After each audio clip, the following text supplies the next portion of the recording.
Guys, how's it going? Thank you for stopping by. Quick little video today.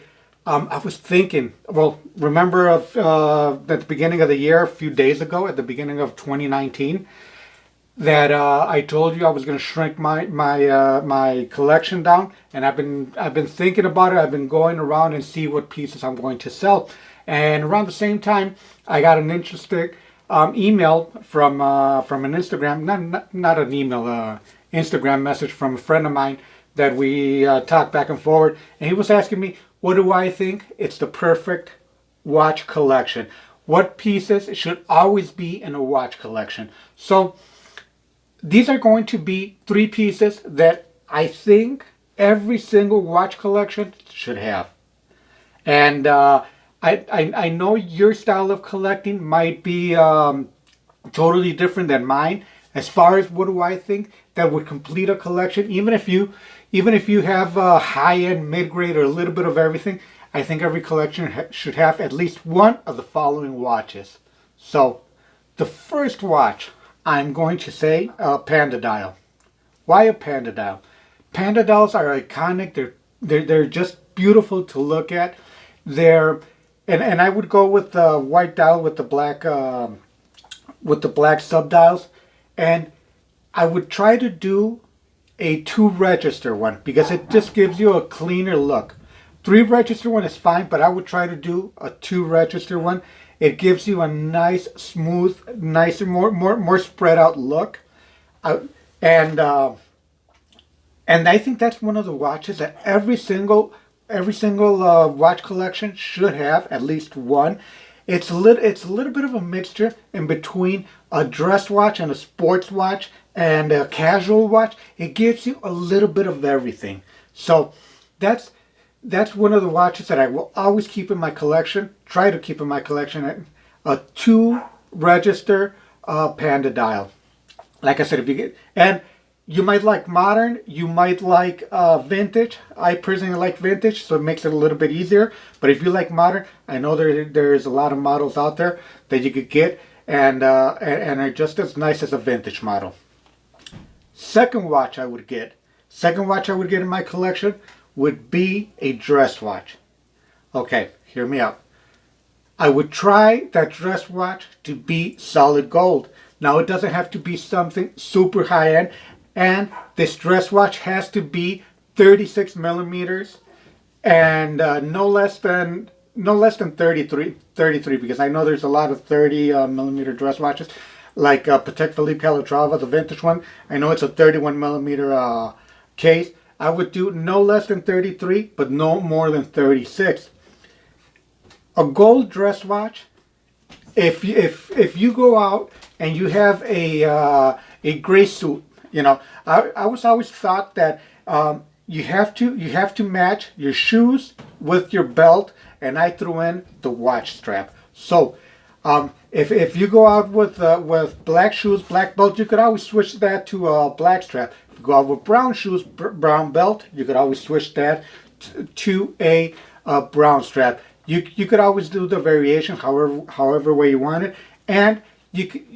I'm not saying go out and spend, thousands of dollars on a dress watch. There's a lot of vintage Hamiltons, round watches that are beautiful. There's a lot of vintage Longines 5-star, Admiral 5-stars that are gorgeous watches. Let the dial be whatever color you like it. If you go with a gold tone dial, you could switch those straps fairly easily. Where if you go with a black dial, it's not going to let you change the straps as much as you want. So that would be my second option of everybody should own this kind of watch in your collection. My third watch, I was going to say a Datejust because it covers a lot of parameters, but I'm not going to say a Datejust.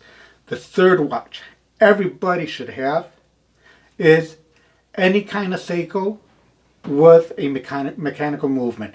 Any kind. You want a Seiko 5, you want a Seiko Patty, you want an SKX. Any type of Seiko with a mechanical of movement. dress, a dress watch. You want to go dive watch. You want to go with a orange monster, alpinist, any type of Seiko. Why am I saying any type of Seiko? Because you could be a high-end collector and only collect Rolex, Patek, AP, Audemars, just collect high-end.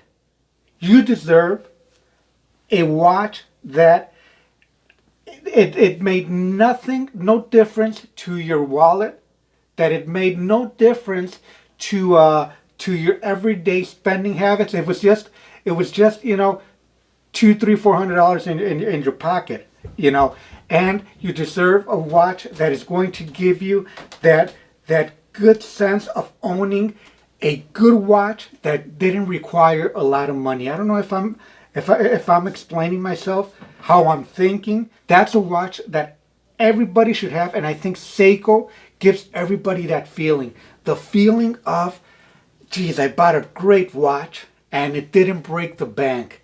It didn't even scratch the bank. So that's one way of looking at it. And another way of looking at it, you might not be in a position of buying Pateks and buying Rolex.